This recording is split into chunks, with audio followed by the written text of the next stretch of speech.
आवें पार है बस बीत राग विज्ञान ही, जिनके कथन का सार है उन सर्वदर्शी सन्मति को वंदना सतबार है।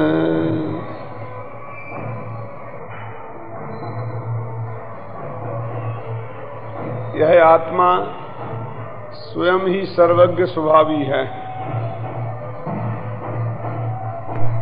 इसलिए सर्वज्ञ का स्वरूप जानना किसी दूसरे का स्वरूप जानना नहीं है, बल्कि अपने स्वरूप को पहचानने की ही बात है।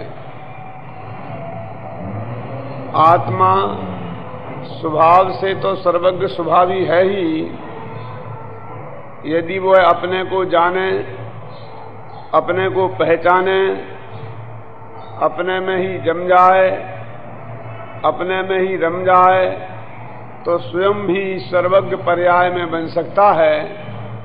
इसलिए जो हमारा ध्येय है, सर्वज्ञता, जो हम बनना चाहते हैं, उसका स्वरूप जानना अत्यंत आवश्यक है। क्योंकि जिस आदमी के चित्त में यही स्पष्ट न हो कि मेरा लक्ष्य क्या है, मुझे पहुंचना कहाँ है, मैं धर्म करके चाहता क्या हूं, मेरे सारे प्रयत्नों का परिणाम क्या होना है, मैं सारे प्रयत्न किस लिए करता हूं, ये सारी बातें उसके ख्याल में न आए तो वो बढ़ेगा कैसे और किस दिशा में बढ़ेगा। सर्वज्ञ की जब भी चर्चा होती है तो हम ऐसा समझते हैं कि कोई दूसरा जो है ना, परमात्मा, और वो जगत में सर्वज्ञ है और हम उसकी बात कर रहे हैं। वास्तव में सर्वज्ञ की चर्चा अपने पर्याय स्वभाव की चर्चा है। यानी मेरा जो ज्ञान वर्तमान में है, एक ज्ञान घटता और बढ़ता देखा जाता है, किसी में कम है और किसी में अधिक है। तो एक ज्ञान का विकास यदि अधिक से अधिक हो तो कितना हो सकता है? क्या ऐसा हो सकता है कि इस जगत में कोई भी गे उसके ज्ञान में जाने बिना ना रहे? और यदि हो सकता है तो उस विकास का नाम ही सर्वज्ञता है। यदि ये बात असंभव हो तो फिर हमारा प्रयत्न भी उस दिशा में बेकार होना चाहिए। तो इसलिए सर्वज्ञता का स्वरूप क्या है, पहले तो हम जरा थोड़ा इस पर गहराई से विचार करें। सर्वज्ञ इस शब्द का अर्थ ही ये होता है कि सर्वम जानातीति सर्वज्ञा, तो सब को जाने, उसका नाम सर्वज्ञ है। और हमें भी सर्वज्ञ बनना है, ये बात तो नक्की है ना, क्योंकि हमारा तो नारा है कि भगत नहीं भगवान बनेंगे। यदि ये बात सत्य है तो जरा हमें गहराई से विचार करना चाहिए कि हमारी जो दिशा है क्या वो सही है। हम अपने पर नजर डालें कि हमारा ये प्रयत्न रहता है क्या कि हम सबको जाने, कि हमारा ये प्रयत्न रहता है कि सारी दुनिया हमें जाने। जैसा फूलचंद जी साहब, विचार करना गंभीरता से अंदर में से। हम हर आदमी का निरंतर ये प्रयत्न है कि मैं प्रसिद्धि पाऊं, यानी सारी दुनिया मुझे जाने। हम अखबारों में अपना फोटो छपाते हैं, काहे के लिए? कि जो व्यक्ति उस फोटो को देखेगा हम उसे जान लेंगे, पहचान लेंगे। इसलिए कि जो व्यक्ति इस फोटो को देखेगा वो हमें पहचान लेगा। इसलिए हमें लोग जाने, सारी दुनिया हमें जाने, ये हमारी तीव्र लालसा है। और इसी के लिए हम लाखों का दान भी निकालते हैं, मरने के बाद भी हमारा नाम रहे। हम हमें न जाने तो हमारे नाम ही को जाने। तो हमारा प्रयत्न तो इस दिशा में है कि सारी दुनिया हमें जाने, इस दिशा में नहीं है कि हम सारी दुनिया को जाने। इससे लगता है कि हमारा सर्वज्ञ तो ऐसा होना चाहिए कि जिसे सारी दुनिया जाने। हम तो ऐसे सर्वज्ञ बनना चाहते हैं कि जिसे सारी दुनिया जाने, हम सारी दुनिया को जाने। ऐसे सर्वज्ञ बनने में हमें कोई रस नहीं है, क्योंकि हमारी बड़े आदमी की परिभाषा ही विचित्र हो गई है। दो आदमी एक साथ स्कूल में पढ़े हों, एक बड़ा आदमी बन गया हो और छोटा आदमी 25 साल बाद उसे मिले कि भाई साहब पहचाना, कि ऐसा तो लगता है कि कहीं देखा है। अरे देखा है कि हम तुम साथ में पढ़े हैं, हाँ हाँ हाँ, ऐसा लगता तो ऐसा ही है। तब भी वो ये मानेगा नहीं। क्यों? क्योंकि यदि छोटे आदमी को जानने लगे, पहचानने लगे, तो वो बड़ा कैसे रहेगा? इतने से छोटे आदमी को जानता है। क्यों? छोटे आदमी को जानने में अपने बड़कपन की जिसे कमी महसूस होती है, इसलिए वो जान करके भी अनजान बनना चाहता है। और सब लोग मुझे जाने। कोई कहता आप मुझे नहीं जानते? कि नहीं साहब मैं तो नहीं पहचाना। अच्छा, मुझे जिसे सारा हिंदुस्तान जानता है, इतना बड़ा पंडित, आप नहीं जानते? नहीं जानते तो बस आप जैसा मूर्ख दुनिया में कोई नहीं। यानी मेरे को कोई न जाने तो मुझे ऐसा लगता है कि ये कैसा मूर्ख है। तो मैं पूछता हूं कि आप बड़े पंडित हैं ना? कि हाँ। तो आपको सबको जानना चाहिए, क्योंकि बड़ा पंडित तो वो है जो अधिक जाने। हम तो मूर्ख ही हैं, हम न जाने तो न जाने। लेकिन हमारी दिशा ये है कि सारी दुनिया हमें जाने। हमें ऐसा सर्वज्ञ बनने में रुचि है। ऐसा सर्वज्ञ बनने में रुचि नहीं है कि जो सारी दुनिया को जाने और उसे कोई न जाने।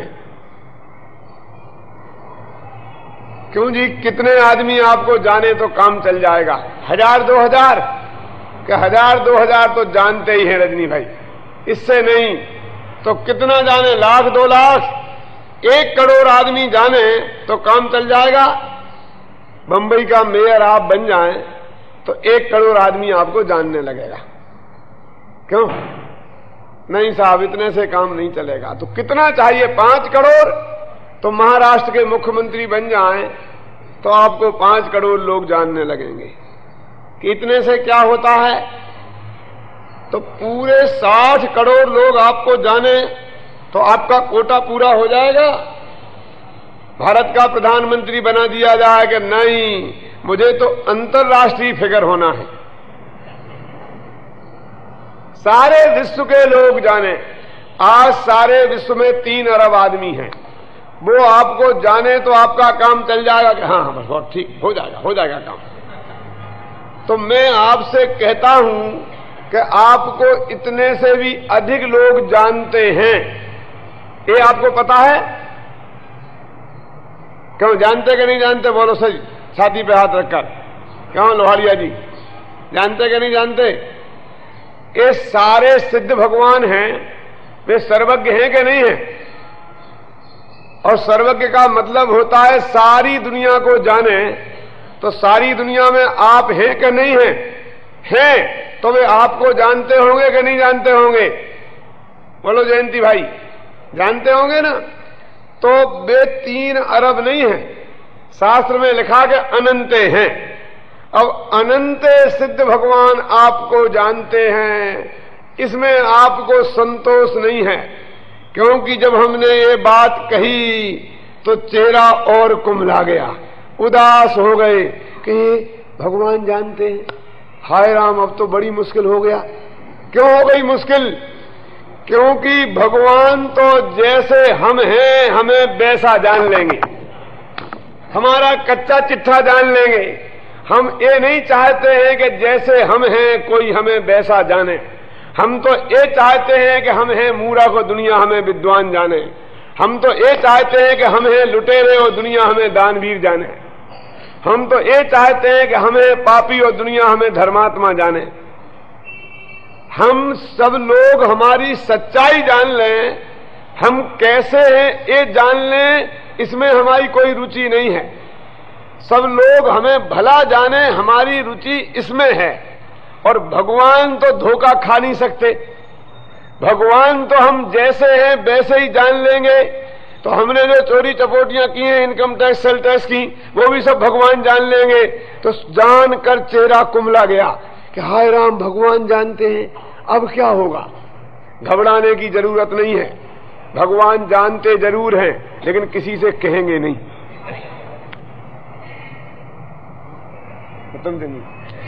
चिंता करने की आवश्यकता नहीं है।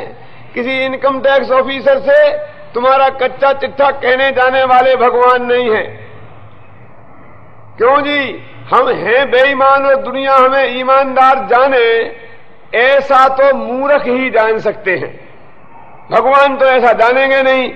इसलिए हमारी रुचि इसमें नहीं है कि हमें कोई समझदार लोग जाने, भगवान जाने। हमारी रुचि तो इसमें है कि जगत के मूर्ख लोग हमें जाने।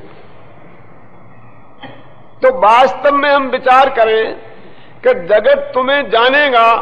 आज 10,000 आदमी जानते हैं और कल 1,00,000 आदमी जानेंगे, तो थोड़ा तुम्हारा सुख बढ़ जाएगा। जो पेट में दर्द रहता है और सिर में दर्द, वो थोड़ा कम हो जाएगा। कितने अधिक लोग हमको जाने, उससे हमारा दुख दर्द कम होने का कोई वास्ता नहीं है। तो वास्तव में तो मार्ग ये है कि हम जाने। अपने ज्ञान की वृद्धि का नाम सर्वज्ञता है। सर्वज्ञता की ओर कदम है। और हमारा तो अभी रास्ता ही उल्टा है कि सारी दुनिया हमें जाने। हम तो अभी इस चक्कर में उलझ रहे हैं। तो बात बिल्कुल उल्टी है। अब हम सारी दुनिया को जाने कि हमारे भगवान सारी दुनिया को जानते हैं। तो सारी दुनिया को जानने का उपाय क्या है? क्यों? तो कहते सारी दुनिया के जानने का उपाय दुनिया को जानना बंद करना है। क्या कहता सोचना, शांति से विचार करना मामानी भाई। क्योंकि ये सारी दुनिया को जानने वाले, आंख खोलकर देखने वालों ने आज तक सारी दुनिया को नहीं जाना। जिन्होंने सर्वज्ञता प्रकट की है, उन्होंने पहले आंख बंद करके आत्मा का ध्यान किया। तो जो आत्मा को जानते हैं वो सारी दुनिया को जान सकते हैं। और जो अपने को नहीं जानते हैं वो कभी दूसरों को पहचान नहीं सकते हैं। एक विचार कीजिए। क्या क्यों भाई? देखिए, नहीं बंद।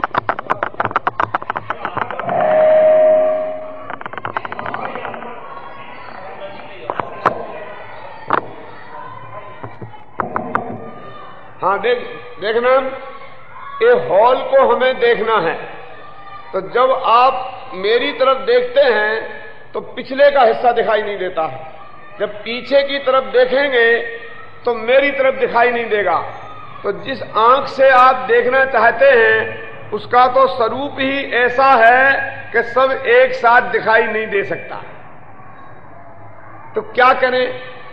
इस हॉल को हमें देखना है तो एक कांच का गोला यहां ऊपर हो और कांच का गोला अंदर से दर्पण बना हुआ हो, बाहर से दर्पण जैसा हो, अंदर वो पीला मसाला लगता है ना, वो लगा हो। तो सारा हॉल उस गोल कांच में झलक जाएगा कि नहीं? और हम उस दर्पण को देखें तो सारा हॉल एक साथ दिख सकता है। सारी दुनिया को देखना हो तो दुनिया को देखना बंद करना पड़ेगा। ये अपना आत्मा ऐसा ही दर्पण है कि जिसमें ये सारी दुनिया झलकती है। और उस दर्पण को देखेंगे तो सारी दुनिया दिखाई देगी। लेकिन दर्पण के ऊपर मेल लगा हो तो धुंधला दिखाई देगा, अधिक मेल लगा हो तो दिखाई नहीं देगा।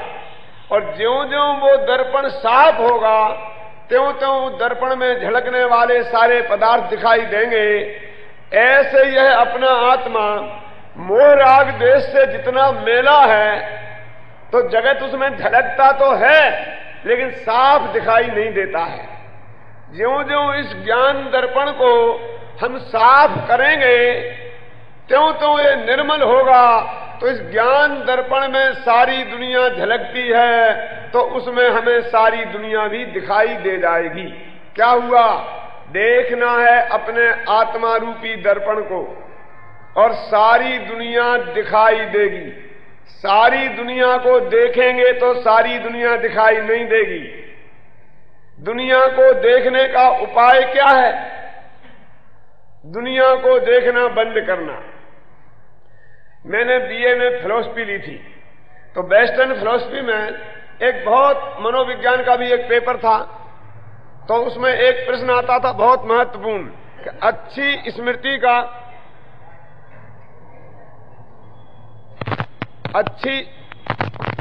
गायब हो जाता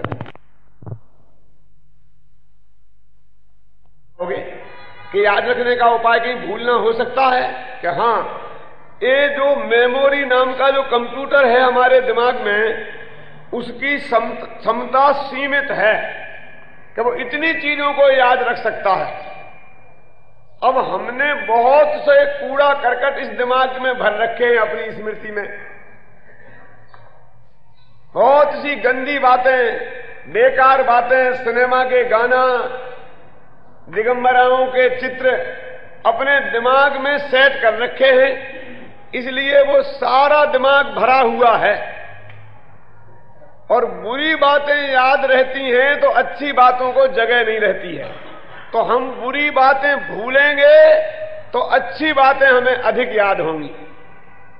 तो अच्छी स्मृति का उपाय क्या है? भूलना। ऐसे ही सारी दुनिया को जानने का उपाय है इस दुनिया को देखना बंद करना। और जब हम अपनी आत्मा को देखेंगे, जानेंगे, तो हमें अपना आत्मा तो दिखाई देगा ही, लेकिन सारी दुनिया भी दिखाई देगी। देखना है अपने को और दिखाई देगा जगत। ये सारे जगत को देखने का उपाय है। सर्वज्ञता प्राप्त करने का उपाय सबको देखना जानना नहीं है, अपने आत्मा को देखना जानना है। अब मूल बात यह है कि ये सर्वज्ञता के उपाय की बात करने से क्या लाभ है, लेकिन सर्वज्ञता का स्वरूप क्या है, वो है क्या चीज कि जिसके लिए हम इतनी मेहनत करें। इस जीव को दुख क्यों है? तो टोडरमल जी ने एक बात लिखी, इच्छाओं की वजह से दुख है। और इच्छाओं में खाने पीने की इच्छा तो बहुत मामूली इच्छा है, 5 इंद्रियों के विषय भोग की इच्छा तो बहुत मामूली है। 4 पुड़ी खाओ तो खाने की इच्छा खत्म हो जाती है। देखना जरा, 1 गिलास पानी पियो तो पीने की इच्छा खत्म हो जाती है। इनमें क्या दम है? सबसे बड़ी इच्छा है सारे जगत को जानने की इच्छा। बहुत गजब बात है, समझना। सारी दुनिया को मैं जान लूं, ऐसे इस जीव को अनादि से इच्छा बनी रही। आप देखिए, अभी कोई ज्योतिषी आ जाए और आपका हाथ देख के बताए, कह रहे मामानी आपका भाग्य तो बहुत अच्छा है, और वहां दुकान खोल के बैठ जाए तो पंडित हुकुमचंद की एक नहीं सुनेगा बात, सब वहां लाइन लगा लेंगे। सही बोलना। हरेक को अधिकतम जानने की इच्छा है, जो वो नहीं जानता है उसे जानने की इच्छा है, और इसकी वजह से बहुत दुखी है। कितना ही जान ले, लेकिन इसकी ये इच्छा समाप्त नहीं होती है। भूख की इच्छा, खाने की इच्छा तो 4 रोटियों में समाप्त हो जाती है, लेकिन जब तक ये लोकालोक को न जान ले तब तक इसको जानने की इच्छा समाप्त नहीं होती है, और ज्ञान है इसका सीमित, इसलिए ये अनंत दुखी है। क्या कहते हैं समझना, इसका स्वभाव सबको जानना है, और इसलिए हर समय सबको जानना चाहता है, और ज्ञान है चूंकि सीमित, इसलिए सबको जान सकता नहीं है, इसलिए अनंत दुखी है। आप कहें कि सबको जान ले तो बहुत अच्छी बात है, लेकिन जितना ज्ञान अभी आपको है उससे अधिक ज्ञान यदि हुआ तो आप जितने दुखी हैं उससे ज्यादा दुखी हो जाएंगे। क्या होता है, क्यों हो जाएंगे, जरा विचार करना। क्योंकि राग की कमी के साथ ज्ञान की वृद्धि हो तो वो सुखकर होती है, और राग उतना का उतना ही बना रहे और ज्ञान बढ़ जाए तो ज्ञान और दुखकर हो जाता है। शास्त्र में लिखा है कि मन पर ज्ञान मुनिराजों को ही होता है, गृहस्थों को नहीं। क्यों? ऐसी व्यवस्था क्यों है? गृहस्थों को भी हो जाए तो क्या दिक्कत है? कि दिक्कत तो कोई नहीं है, लेकिन जिस गृहस्थ को हो जाएगा वो गृहस्थ महादुखी हो जाएगा। जितना दुखी अभी है उससे अनंत गुना दुखी हो जाएगा। कैसे? विचार करना। अभी दूसरे की मन की बात हम जान लें, ऐसा ज्ञान हमें प्राप्त हो जाए, बोलो किसको इच्छा नहीं है कि हमें ऐसा ज्ञान प्राप्त हो जाए? मुंह में पानी भर जाता है कि ओहो हम आपके मन की बात जान लें, लेकिन आप जानते हैं इससे आपको कितनी बड़ी तकलीफ खड़ी हो जाएगी। जगत में जीव ऐसे हैं, विरोधी तो सबके हैं कि नहीं है? हमारे भी और तुम्हारे भी हैं कि नहीं? लेकिन मुंह पर विरोध करने की, गालियां देने की इच्छा, ताकत हजारों में से एक की हिम्मत नहीं होती है। और मन में तो सब हमारा बुरा चाहते ही है, और हमें मन पर यह ज्ञान हो जाएगा तब क्या होगा? बोलो, हम एक समय में बैठे बैठे सबके मनों की बात जान लेंगे और हमें ये समझ में आ जाएगा कि ये हमारे शत्रु हैं, तो हमें कितना गुस्सा आएगा, हम शांति से यहां बैठ नहीं सकते। क्यों नहीं आया समझ में? उदाहरण से समझाता हूं। सासें बहुओं की और बहुएं सासों की कम निंदा नहीं करती हैं, लेकिन मुंह पे नहीं करती हैं। बहू अपने कमरे में बंद होकर अपने पति से सास की भरपूर बुराइयां करती है, और सास भी अपने कमरे में बंद होकर अपने पति से अपनी बहू की कम बुराइयां नहीं करती है, लेकिन दोनों अपने सुखी हैं। और यदि कहीं बहू को या सास को मन पर ज्ञान हो गया तो एक घर में दोनों का रहना कितना कठिन हो जाएगा, जरा कल्पना कर लो है। और बेटा आप थोड़ी थोड़ी कल्पना करो तो आपको सब बात ख्याल में आ जाएगी। ये माताएं बहनें हैं, इनको देखकर ऐसी कोई मां बहन जगत में है कि जिसको देखकर किसी न किसी नालायक के हृदय में खोटा भाव ना आया हो। हृदय में जबान से बोलने वाले तो लाखों में एक आध होते हैं, क्यों? और हाथ पैर चलाने वाले तो करोड़ों में भी एक आध नहीं होते हैं, क्योंकि सबको अपनी इज्जत का, अपनी ठुकाई पिटाई का डर है। राजा के डर से, समाज के डर से, इज्जत के डर से हाथ तो लाखों में एक भी नहीं उठाता है, और बाणी जवान पे भी लोग नहीं लाते हैं, लेकिन मन तो लोगों के कितने गंदे हैं। अभी ये मां बहन को गुस्सा कब आता है जब कोई हाथ उठाए? बातें तो ये बर्दाश्त करने की आदी हो गई है। क्यों? अब इनके मन में ये बात, मन पर ज्ञान हो जाए और इन्हें ख्याल आएगा ये लाखों नालायक मेरे बारे में ऐसा गलत विचार रखते हैं, तो उसका क्या होगा? उसके चित्त की शांति का क्या होगा? क्यों? आप अपनी तिजोरी का ताला लगाकर आराम से घर में सो जाते हैं। क्यों? रात में नींद तो आ जाती है। हजारों चोर ये विचार कर रहे हैं कि सेठ जी की तिजोरी का ताला हम कैसे तोड़ें, लेकिन आपकी नींद हराम नहीं होती है। और आपको यदि मन पर ज्ञान हो गया तो पुलिस में जाके रिपोर्ट लगाओगे तो पुलिस वाले तो मानेंगे नहीं कि तुम्हारे मन की कल्पना से हम कैसे मान लें कि तुम्हारे मन में आ गया कि वो ऐसा विचार कर रहा है, और विचार करने पर कोई एक्शन तो लिया नहीं जा सकता है। क्यों? मेरे कहने का अर्थ यह है कि यदि हमें इस राग द्वेष की भूमिका में भी मन पर यह ज्ञान हो जाएगा तो जितनी सुख और चैन की नींद हम अभी सो लेते हैं, ये चैन भी हमारा भंग हो जाएगा। इसलिए वस्तु की व्यवस्था में बहुत बढ़िया व्यवस्था है कि ज्यों-ज्यों राग घटे त्यों-त्यों ज्ञान की वृद्धि होनी चाहिए। अभी एक कल्पना करें कि हमारी आपकी उम्र कोई की 20 वर्ष, कोई की 50 वर्ष, कोई की 25 वर्ष होगी कि नहीं होगी? नक्की तो है, लेकिन 1 मिनट का हमें भरोसा नहीं है। विचार करना गंभीरता से।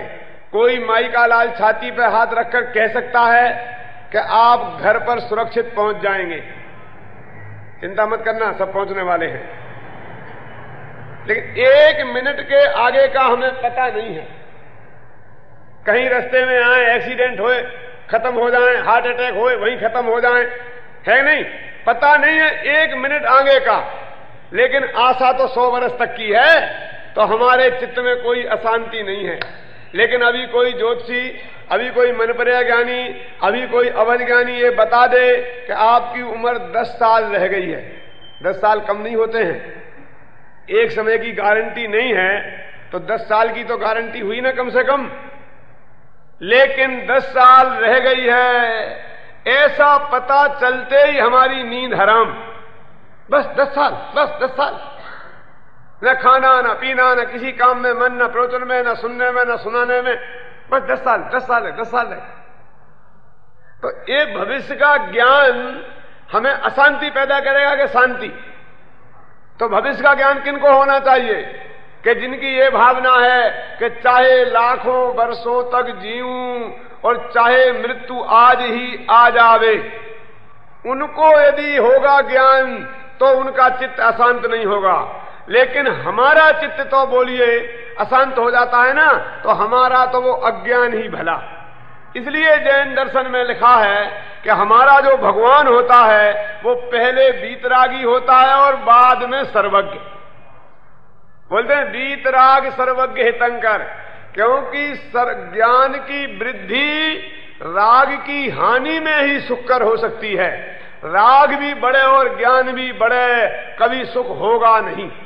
आज के विज्ञान में आज ज्ञान तो की तरक्की तो बहुत हुई, माता बहनें भी बहुत पढ़ गई। क्यों? हर बच्चे ग्रेजुएट हैं। किसी बच्चे का माँ बाप ग्रेजुएट नहीं होंगे और दादा तो कम से कम मैट्रिक ही पास नहीं होंगे। लेकिन ज्ञान की वृद्धि होने के बाद भी सुख की वृद्धि क्यों नहीं हुई? इसीलिए नहीं हुई कि ज्ञान की वृद्धि के साथ में वीतरागता की वृद्धि नहीं हुई। इसलिए जैन दर्शन कहता है कि सर्वज्ञता वीतरागता के साथ ही बढ़ना चाहिए। ज्ञान तभी बढ़ना चाहिए जबकि उसका राग साथ में कम हो। तो अपना भगवान वीतरागी और सर्वज्ञ होता है। अब जरा कल्पना कीजिए वीतरागी और सर्वज्ञ की, कैसा होता होगा वीतरागी और सर्वज्ञ? क्यों? सर्वज्ञ का स्वरूप क्या है? मैंने एक पंक्ति लिखी थी अपनी एक पुस्तक में, क्या कि जो सारे जगत को अप्रभावित रहकर जान सके उसका नाम सर्वज्ञ है। ध्यान से सुनना। क्या भगवान कौन है कि जो सारी दुनिया को अप्रभावित रहकर जान कर सके और जान करके भी अप्रभावित रह सके, उसका नाम जैनियों का भगवान है। क्या कहते? जान करके भी अप्रभावित रह सके। ऐसा जाने कि आप मुझे गाली दे रहे तो भी मेरा चित्त खेद खिन्न ना हो, और ऐसा जाने कि आप मेरी प्रशंसा कर रहे हैं तो भी मेरे को कोई भी खलबली अंदर में ना मचे, तो वो जैनियों का भगवान है। बुरा जानकर, विरोधियों की बात जानकर चित्त अशांत हो जाए और प्रशंसकों की बात जानकर हृदय में गलगलियां छूटे, वो जैनियों का भगवान नहीं है। क्या सारे जगत को जानकर अप्रभावित रह सके और अप्रभावित रहकर जान सके, उसका नाम जैनियों का भगवान है। जब मैंने सर्वज्ञता की बात करी, सर्वज्ञ माने लोक में जो भी पदार्थ हैं, उनके जितने गुण हैं, उनकी जितनी पर्यायें हैं, वो एक समय में एक साथ जान ले, उसका नाम सर्वज्ञ है। जब मैंने ये सर्वज्ञता की परिभाषा कर रहा था तो एक बहुत बड़े विद्वान की बात बताता हूं मैं। कानपुर में गया था मैं पर्यूषण में, हमारे साथ 2 विद्वान थे, उत्तम सिंह जी। तो सामने वाले विद्वान मेरा सुनते थे और अरे विपिन भी साथ में था, गया था विद्यार्थी की हैसियत से। तो इनके साथ वो ठहरे थे। तो वो बोलते हैं क्यों जी, भगवान सब जानते हैं। 75 वर्ष का विद्वान, न्याय तीर्थ पुराना, भगवान सब जानते हैं, ये बात सच्ची है?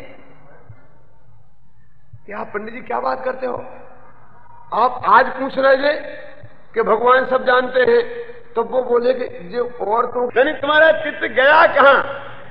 जिस आदमी को जिसे जानने देखने की इच्छा होती है और जान देख नहीं पाता है, तो उसे सर्वज्ञता के स्वरूप में ऐसा लगता है वो भी दिखता होगा। अरे दिखता तो सब है, लेकिन उन्हें किसी को भी देखने की इच्छा नहीं है। समझ में आया कि नहीं आया? तो सर्वज्ञता का मतलब क्या? कह रहे कोई क्यों जी सर्वज्ञ हो जाएंगे तो सारे सिनेमा एक साथ दिख जाएंगे। इस सिनेमा का लोभी बड़ी दिक्कत। यहां 50 टाकीज है, 3 दिन बंबई रहना है, एक दिन में 4-4 सिनेमा देखे तो 12 ही निपटेंगी। 50 को देखने के लिए तो महीना भर लग जाएगा। तो ऐसा ज्ञान हो जाए कि 50 टाकीजों के चलने वाले सिनेमा एक समय एक साथ देख ले। ऐसी जिसको आकुलता है उसे भी सर्वज्ञता होने के बाद सिनेमा देखने का विकल्प आता है। इसीलिए तो कहते हैं कि सर्वज्ञता वीतरागी को होती है कि जिसे कुछ भी देखने की इच्छा ना हो उसको सब कुछ देखने का होता है। समझ में आया कि नहीं आया? जिसे कुछ भी देखने की इच्छा न रहे उसे सर्वज्ञता प्रकट होती है। उसके पहले वो वीतराग हो जाए। बात मेरी स्पष्ट नहीं हो पा रही है, इसलिए मैं आपको एक उदाहरण देके बताऊंगा। मैंने करीब 25-30 वर्ष पहले एक ज्ञानोदय अखबार निकलता था, आपने किसी ने पढ़ा हो तो, उसमें एक विशेषांक निकाला था और उसमें एक विषय ये था कि आज से 100 वर्ष बाद सारे लेखों का विषय ये थे। जज साहब आपने पढ़ा होगा वो विशेषांक जरूर। क्या था उसका? हर लेखक को ये लिखना था कि आज से 100 वर्ष बाद क्या होगा, उस पर आप लेख लिखो। तो एक जीव विज्ञानी ने कल्पना की कि आज से 100 वर्ष बाद क्या होगा, विज्ञान की तरक्की होते होते। समझ गए ना? तो उसने ये लिखा कि बाल बच्चे अस्पताल में तो पैदा अभी होने लग गए हैं, फिर कोई भी बच्चे मां से पैदा नहीं होंगे, सब ट्यूब से पैदा होंगे। और मां बाप ये तकलीफ मां क्यों बर्दाश्त करे 9 महीने तक बच्चे को पेट में रखने के लिए? जिन्हें बच्चे चाहिए होंगे वो बाजार से खरीद लाएंगे जैसे खिलौने खरीद लाते हैं अपन। उसने कल्पना की थी 100 वर्ष बाद। और बाजार में बच्चे मिलेंगे कि आपको कैसा बच्चा चाहिए, तो मां बाप कहेंगे हमें डॉक्टर बच्चा चाहिए। तो उनको ऐसे जीन्स बनाए जाएंगे कि वो मेडिकल ज्ञान का उनको ज्यादा ज्ञान हो, यानी वो पैदा ही ऐसा होगा। इंजीनियर चाहिए तो उसको जन्म से ही बेपरमाणु उसमें डाले जाएंगे कि उसको इंजीनियरिंग का ज्ञान हो, उसको डॉक्टरी का ज्ञान हो, ऐसे परमाणु डाले जाएंगे। समझ में आया ना? तो एक दफे क्या हुआ कि एक मां बाप दोनों जने दंपत्ति गए एक बच्चा खरीदने। उसने कहानी लिखी थी 100 वर्ष बाद की, कल्पना की कहानी। तो उन्होंने कहा कि हमें ऐसा बच्चा चाहिए जो वैज्ञानिक हो और जिसमें सेक्स नाम की भावना बिल्कुल ना हो। समझ में आ गया ना? उसमें ऐसे गुण सूत्र कम कर देंगे कि जिसमें सेक्स उनमें होगा ही नहीं। सेक्स तो समझते ना, काम भावना, काम की विकृति ना हो बिल्कुल भी, क्योंकि काम की विकृति वालों का समय बहुत खराब होता है और चित्त स्थिर नहीं रहता है और वैज्ञानिक शोध अच्छे ढंग से नहीं कर पाएंगे। इसलिए मुझे ऐसा बच्चा चाहिए कि जिसमें सेक्स की भावना बिल्कुल भी ना हो। और ऐसा बच्चा मिल गया। मां ने बहुत मना किया पिता से कि ऐसा बच्चा मत लो, नहीं तो दिक्कत खड़ी हो जाएगी। लेकिन बाप नहीं माना कि मैं तो ऐसा ही बच्चा लूंगा। अब वो बच्चा 25 वर्ष का हुआ। ध्यान देना, कल्पना की कहानी की बात है। तो उसमें सेक्स की भावना तो बिल्कुल थी नहीं। बहुत खूबसूरत, सुंदर, पढ़ा लिखा, बुद्धिमान, सैकड़ों लड़कियां उस पर रीन जाए। जो लड़की उसे देखे उससे प्रेम करने लग जाए, और उसके अंदर तो प्रेम नाम का तत्व ही नहीं था। तो एक लड़की उस पर रींझ गई, बहुत उससे बातें की, लेकिन वो तो बिल्कुल वैसी बातें करे जैसे दुकानदार ग्राहक से बात करता है। फिर वो लड़की अंत में बोली, जो अंतिम वाक्य में सुनाने के लिए कहता हूं कि भाई तुम मेरी आंखों में आंखें डाल के तो देखो, मेरी आंखों में आंखें डाल के तो देखो, इसमें क्या दिखता है तुम्हें। तो उसने आंखों में आंखें डाल के देखी। ऐसा समझे ना, आंखों में आंखें डाल के तो देखो का अर्थ तो आप समझते ही होंगे। वो तो अपनी एक मेरी आंखों में तुम्हारी छवि ही बस रही है, मुझे तुम्हारे अलावा कोई दिखता नहीं है, मैं तुम्हारे प्रेम में पागल हो गई हूं। वो लड़की तो ये कहना चाहती थी और लड़का कहता जरूर जरूर मैं तुम्हारी आंखें देखूंगा। और वो आंखें देखता है और कहता है कि बिल्कुल वैसी आंखें हैं कि जैसी आंखें स्तनधारी जीव के होती हैं। मैंने उसने वैज्ञानिक पद्धति से, डॉक्टरी पद्धति से उसका जवाब दे दिया। तब उसकी मां एकदम जोर से रोने लगी कि मैंने कहा था कि ऐसा बच्चा मत लो, अब इस बच्ची का क्या होगा। समझ गया ना? तो वीतरागी की कल्पना आप करो, बस ऐसा ही होता है कि आपकी आंख में आंख डाल के देखेगा तो कोई सेक्स की भावना उसको उत्पन्न नहीं होगी। वीतरागी की कल्पना आपकी समझ में आई? क्यों फूलचंद जी साहब?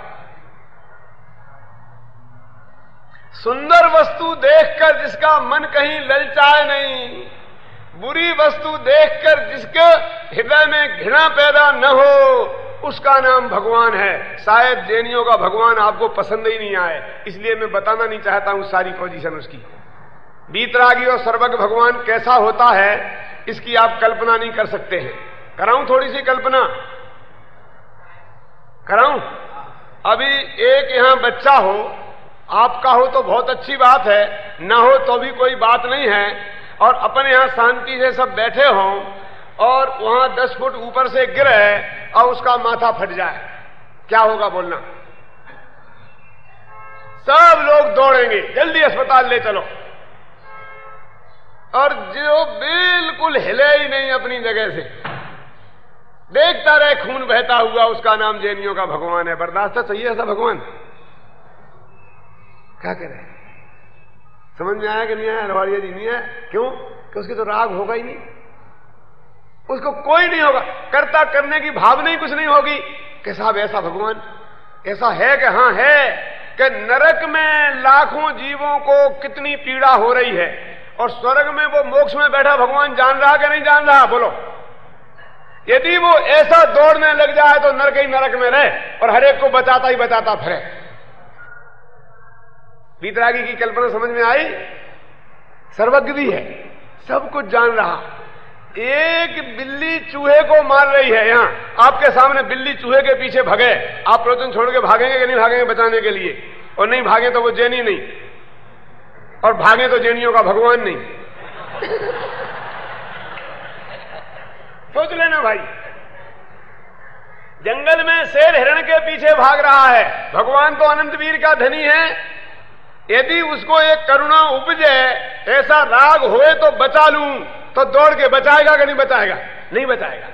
यदि वो सर्वज्ञ है तो सब जानेगा कि नहीं? सब जानेगा। माने क्या? मैं एक बात कहता हूं कि जैन मुनि जंगल में रहते हैं। जंगल में रहने का अर्थ क्या है समझते हैं आप? जंगल का कानून क्या है?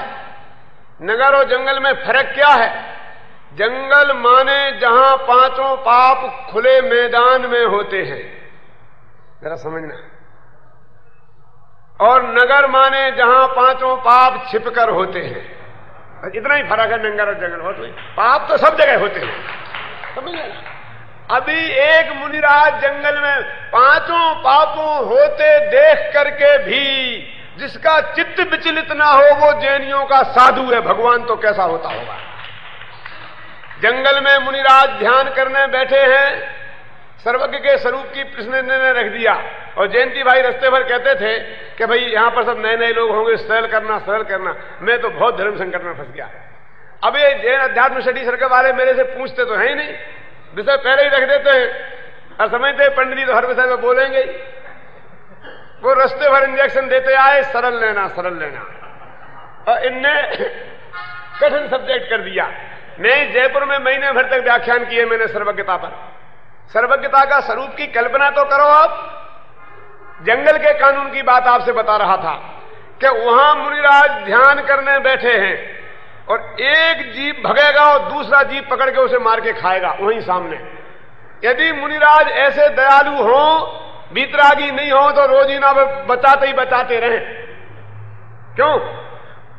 देखो, चूहे को बिल्ली ने खाया और बिल्ली को कुत्ते ने खाया, ध्यान देना। तो बिल्ली ने चूहे को खाया, इसलिए कुत्ते ने बिल्ली को नहीं खाया है। उस अपराध का दंड नहीं दिया है। नगर में हम किसी को मारें तो पुलिस हमें पकड़ती है और बदले में उस अपराध का दंड देती है। जंगल में ये कानून नहीं है। जंगल में तुम जिसको मार सको मार डालो, और जो तुम्हें मार सकेगा वो तुम्हें मार डालेगा। उसकी वजह से नहीं कि तुमने उसे मारा तो हम मार रहे, तुम नहीं भी मारते, यदि बिल्ली चूहे को नहीं भी खाए तो अभी कुत्ता बिल्ली को छोड़ने वाला नहीं है। समझ गए ना? वो लोग क्या करें? अभी किसी की इज्जत लूटनी हो तो एक पशु दूसरे पशु को पकड़ के हत्या नहीं करेगा, व्यभिचार करेगा, वो भी मुनिराज को आंखों से देखेंगे कि भगाते फिरेंगे। माने पांचों पाप खुलेआम होके देखने की जिनकी ताकत हो वो जंगल में रहें, और जिन्हें सारी दुनिया में पांचों पाप खुलेआम देखने की ताकत हो वे सर्वज्ञ बने। कि सारी दुनिया में जितना पाप हो रहा है वो खुलेआम देख सकें और चित्त में चंचल ना हो, उसका नाम है सर्वज्ञ। और यदि वो सर्वज्ञ बीतरागी नहीं होता तो जितना दुखी सर्वज्ञ होता उतना दुखी अपन भी नहीं है। समझ गए आप? क्योंकि जैनियों का भगवान करता धरता तो है नहीं, फेर फार तो कर नहीं सकता है, द्रव्य की व्यवस्था में भी ऐसा ही नहीं है, और करे तो बहुत बड़ा अन्याय है। जिसने पाप किया है उसे पाप का फल भोगना ही चाहिए। नरक के जीवों को भी सुखी कर दे तो अपराधियों को दंड नहीं मिला, भगवान ने उसमें हस्तक्षेप किया कि नहीं किया? बोलो। अब समझ लो कि दुनिया में जो कुछ होता है वो हमें सब दिखाई दे, अच्छा बुरा, और भले को बचाने का भाव ना हो और बुरे को मारने का भाव ना हो, उसका नाम जैनियों का भगवान है। सब धर्मों के भगवान सब दयालु होते हैं, और भक्तों को बचाना और दुष्टों को दंड देना एक ही धंधा है उनके, है कि नहीं? बोलिए आप। जैन दर्शन का भगवान वो है कि दूसरों की बात तो जाने दो, कोई उन्हें भी मारने आए तो भी कुछ न कहे। हम तो भगवान महावीर के गीत गाते हैं। किन महावीर के? कि जंगल में उनके कानों में कीले ठोक दिए गए, ठोके होंगे नहीं ठोके होंगे मुझे मतलब नहीं है, लेकिन कोई ठोके तो भी उससे कुछ ना कहें और उसके प्रति रोष न आवे, और अर्घ चढ़ाए तो उसको रोष न आवे। हमने तो वो पढ़ा है, अर्घाव तारन असि प्रहारन में सदा समता धरन। हमारे तो मुनिराज ऐसे होते हैं कि अर्घ चढ़ाए उससे खुश नहीं और तलवार मारे उससे नाराज नहीं। ऐसे तो हमारे मुनिराज होते हैं, तो भगवान कैसे होते होंगे? कल्पना करा? जैनियों के भगवान की कल्पना करानी है, सर्वज्ञ बनना है। बोलो। आपका बच्चा यहां बैठा है और एकदम गिरेगा और माथा फट जाए और आप हिल नहीं सकते हो, बोलो बनना है कि हमें नहीं बनना? भैया क्यों? जरा सोच लेना। भगवान जब यहां थे, आदिनाथ थे, शांतिनाथ थे, और उनके हजारों बच्चे भी थे। भरत चक्रवर्ती और बाहुबली लड़े थे कि नहीं लड़े थे? कब लड़े थे? जब भगवान को केवल ज्ञान हो गया था तब, उसके 60,000 वर्ष बाद है, मालूम कि नहीं? जब भरत चक्रवर्ती दिग्विजय को गया था उसके पहले केवल ज्ञान हो गया था कि नहीं? और लड़े कब थे? तो 60,000 वर्ष बाद लौट के घर में घुसन लगे तब। 60,000 वर्ष बाद जब ये दोनों लड़े होंगे तो भगवान के केवल ज्ञान में आ रहा होगा कि नहीं आ रहा होगा? तो दोनों कान पकड़ के अलग कर देते ना कि क्यों लड़ते हो? लड़े तो लड़ते देखते हैं, ठाठ से लड़ो, ठाठ से लड़ो, खूब लड़ो। बोलो बोलो बोलो बोलो बोलो बोलो। एमआरएच वो भगवान दौड़े चले जाएंगे रक्षा करने। उन्हें सोचना कि उनके सगे लड़के लड़ते थे, एक ने दूसरे के ऊपर चक्कर चला दिया तो भगवान के ज्ञान में जरा भी नहीं हुआ कुछ। कि क्यों साहब? कैसे समझा दे? समझाने का भी विकल्प नहीं आया। हमारे घर जो आएगा हमारी दिव्य धुनी खिलेगी, जिसे समझना होगा समझ लें। जैनियों के भगवान का स्वरूप ऐसा विचित्र है कि पूरा समझाऊं तो आधे जैनी न रहे, इसलिए समझाता नहीं हूं कि जैनी बढ़ाना है कि घटाना है। मेरे कहने का अर्थ यह है कि हमने भी अपने भगवान का स्वरूप की जो कल्पना कर रखी है, वो ही अजैनियों ने जैसे भगवान की कल्पना कर रखी है, हमने भी वैसे ही भगवान की कल्पना कर रखी है। और हमें भी भगवान बनना है ना, सर्वज्ञ बनना है। तो सर्वज्ञ बनना, कैसे सर्वज्ञ बनना है समझ में आया? कि उनके बच्चों की भी क्या दुर्दशा दशा होती रही, अच्छा बुरा, कि एक द्रव्य दूसरे द्रव्य का भला कर ही नहीं सकता, सब अपने परिणामों के करता है। ऐसी श्रद्धा के बल से उनको चित्त में क्षोभ होता ही नहीं और राग अंदर रहा नहीं, इसलिए रंच मात्र भी आकुलता उत्पन्न होती नहीं। मात्र जाने देखे उसका नाम जैनियों का भगवान है। अब जैनियों का भगवान बनना है हमें भी भगवान बन सकते हैं, तो यही रास्ते पे जाना पड़ेगा कि हम जाने देखें करें नहीं, न राग द्वेष करें न पर में हस्तक्षेप करें। लेकिन हमारी तो ये हालत है कि जो बात हमारे ज्ञान में आई तो फटाफट करने का भाव उत्पन्न होता है। सुबह मैंने मंदिर में एक बहुत मरम की बात कही थी, वो कह के समाप्त करता हूं। क्या सुनना? ये अच्छा है और ये बुरा है, एक ज्ञान का काम नहीं है। अच्छे बुरे का निर्णय करना ज्ञान का काम नहीं है, राग का काम है। सच्चे झूठे का निर्णय करना ज्ञान का काम है, अच्छे बुरे का निर्णय करना राग का काम है, भेद करना। और अपने पराये का भेद करना मिथ्यात्व का काम है। ये पर पदार्थों में ये अपने और ये पराये, क्यों? ये स्त्री मेरी, पुत्र मेरा, मकान मेरा और आप लोग पर, ऐसा जो भेद करता है ये मिथ्यात्व करता है। समझ गए ना आप? तो हमारा ज्ञान पर को जानता है, सिर्फ जानता है कि मैं कौन हूं, मेरा स्वरूप क्या है, पर का स्वरूप क्या है, ऐसा जानता है। लेकिन रागी द्वेषी जीवों का फटाफट जानते ही ये मेरा ये परा, ऐसा भेद मिथ्यात्व करता है।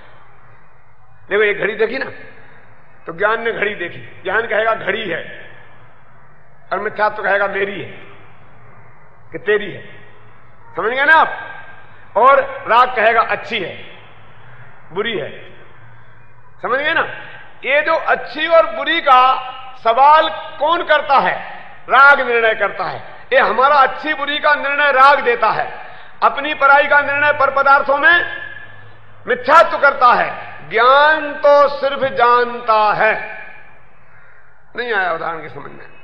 देखिए, बच्चे को अपनी मां को खोजना है, बहुत सी महिलाएं हैं, क्यों? तो अपनी मां को खोजता है ना, मेरी मां, मेरी मां, मेरी मां कौन है ये जानना है। अब कोई मां बहन दिखाई दे और ये मेरी तो नहीं है तो अच्छी, अच्छी बुरी का वो प्रश्न ही नहीं उसके चित्त में। उसको तो अपनी मां खोजनी है, ये अच्छी है कि बुरी है ऐसा कोई सवाल नहीं है। अच्छी बुरी का निर्णय करता है राग द्वेष, इसलिए सर्वज्ञ तो होगा बीतरागी, इसलिए उनकी दृष्टि में कुछ अच्छा बुरा होता ही नहीं, जो जैसा होता है बस वो वैसा होता है। ये मुझे चाहिए और ये मुझे नहीं चाहिए, ये ऐसा जो निर्णय है वो तो राग का है। इसलिए कहते हैं मित्र अच्छा और शत्रु बुरा, ऐसा भी उनके ख्याल में कोई बनता नहीं। वो कहते हैं कि मित्र और शत्रु मेरा कोई है नहीं, मित्र रागियों के होते हैं और शत्रु द्वेषियों के। बीतरागियों के न कोई मित्र होते हैं और न कोई शत्रु होते हैं। रागी द्वेषी लोग उन्हें अपना मित्र या शत्रु माने तो माने, वे किसी को अपना मित्र और शत्रु नहीं मानते हैं। तो बीतरागी परमात्मा का स्वरूप क्या है? तो हमें यदि उस तरफ जाना है तो हमें ज्ञान को प्योर ज्ञान रखना होगा। प्योर ज्ञान रखना होगा, उसमें राग का मिक्सचर नहीं करना होगा, उसमें मिथ्यात्व का मिक्सचर नहीं करना होगा, प्योर जानना होगा। इसलिए कहते हैं भाई कि हम अप्रभावित रहकर जान सकें और जानकर अप्रभावित रह सकें, वो जैनियों का भगवान है। अभी इसके जानने से क्या फायदा है? इतना पॉइंट और आपका रह गया ना, अपन को क्या फायदा है इसको न जाने? तो कहते देखो, अब जरा स्थूल बात करता हूं थोड़ी। इस जगत में ऐसा है, आपके ऑफिस में 10 कर्मचारी हों और उन्हें ये मालूम हो कि ये मालिक देख रहा है तो सब काम करते हैं, और ये मालूम पड़े कि मालिक अभी नहीं देख रहा है, वो तो गया है प्रवचन सुनने, तो सब आराम करते हैं। इस जगत की एक ऐसी प्रवृत्ति है कि वे काम तभी करते हैं कि जब उन्हें मालूम हो कि कोई देख रहा है। मैं आपको थोड़ा सा एक परीक्षा के लिए अवसर देता हूं कि आप मंदिर में दर्शन करने तो जाते होंगे ना, तो जब बिल्कुल कोई ना हो मंदिर में, ध्यान देना, कोई ना हो, सिर्फ अकेले आप हो, तब आप मंदिर करते हैं, दर्शन करते हैं, प्रदक्षिणा देते हो, जो कुछ भी करते हैं। और मंदिर में 50 आदमी हो, तब आप दर्शन करते हैं, कुछ फर्क पड़ता है? देख लेना, मुझे तो पड़ता है। क्यों? मेरी कमर में दर्द हो, मेरे जमीन ठंडी लगती हो, तो मैं खड़े ही खड़े काम चला लेता हूं, कोई ना हो तो। लेकिन कोई हो तो लोग कहेंगे पंडित जी ने नमस्ते ही नहीं करी, तो मुझे झुकना पड़ता है। तो मैं आपसे पूछता हूं, मैं भगवान को झुका कि तुम्हारे लिए झुका? समझ में आया कि नहीं है मेरा मतलब? कि मैं अकेले में गया और कोई देखने वाला नहीं है, मेरी कमर में दर्द है, नीचे जमीन ठंडी है, तो चटाई पर खड़े खड़े 15 मिनट अपने भगवान की स्तुति बोली और ऊपर से नमस्ते ठोकी और बाहर निकल जाता हूं। क्यों कमर को दर्द दूं? लेकिन यदि आप लोग देखने वाले हो तो कहे पंडित जी को दर्शन करना नहीं आता, इसलिए कमर में दर्द हो तो भी 3 दफे झुकता हूं। थोड़ा फर्क आपको भी पड़ता होगा कि नहीं पड़ता होगा? समझ लेना, इतना फर्क है कि मैं कह देता हूं और आप कहते नहीं हैं। अरे तो जितना आप अकेले में भगवान के दर्शन किए वो तो असली भगवान के हैं, और बाकी के जनता के हैं, अपने के नहीं। क्या हो गया है, लोग पागल, एक मंदिर में भीड़ भीड़ भीड़ लेन लग रही है, करते ना, पंचकल्याण प्रतिष्ठा होता, भगवान विराजमान करने का टाइम होता, कितनी भीड़ लगती है बोलो, धक्कम मुक्का, और 2 घंटे बाद कोई दर्शन करने वाला नहीं दिखता है। अरे भगवान तो अब बैठे हैं, आराम से देख लेना तू। भीड़ में सबको दर्शन करना है, अकेले में किसी को दर्शन करना ही नहीं है। तो भीड़ के दर्शन करना है कि भगवान के? कि ना भीड़ के करना है ना भगवान के, भीड़ को दिखाना है कि हम भी दर्शन करने आए। क्यों? तो हम जगत से कितने, हमारी प्रत्येक क्रिया जगत से कितनी प्रभावित होती है, इसकी आप कल्पना करो। हमारा ज्ञान प्रभावित होता है, हमारी सारी क्रिया जगत से प्रभावित होती है। इसलिए हम प्योर भगवान के दर्शन कहां कर सकते हैं? कि ये तो जगत का नेचर है कि कोई जान रहा है, देख रहा है तो कुछ और काम होता है, और बिना जाने देखेगा और। तो एक हम सर्वज्ञ की सत्ता स्वीकार करें तो ऐसा रहे कि कोई जरूर जान रहा, देख रहा है, तो थोड़ा पाप पे अंकुश अवश्य लगे। चोरी अकेले में कर ली। एक मास्टर ने विद्यार्थी से कहा कि देखो भाई, आप घर से 1-1 रुपया लाना, ध्यान रहे लेकिन किसी को पता न चले।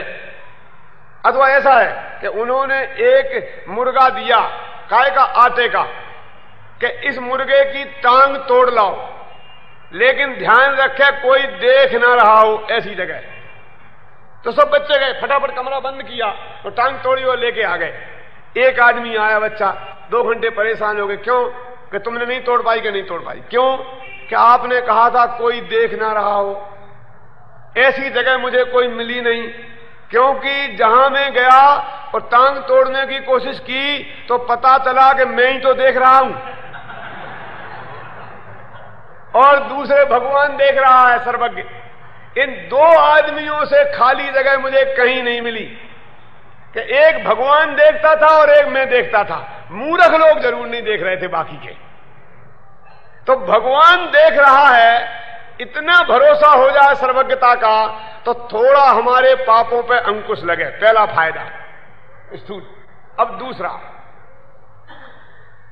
कि भगवान ने जो देख रहा है और भविष्य भी देखा है और आज का भी देखा है, और जैसा देखा है वैसा ही होना है, तो चित्त की आकुलता थोड़ी कम हो।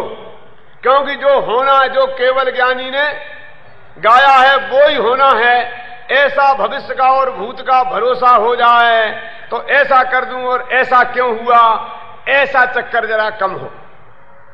और उस भगवान की श्रद्धा हमें ख्याल में आवे तो ऐसा ही सर्वज्ञ स्वभावी मैं हूं, अपना भरोसा आए।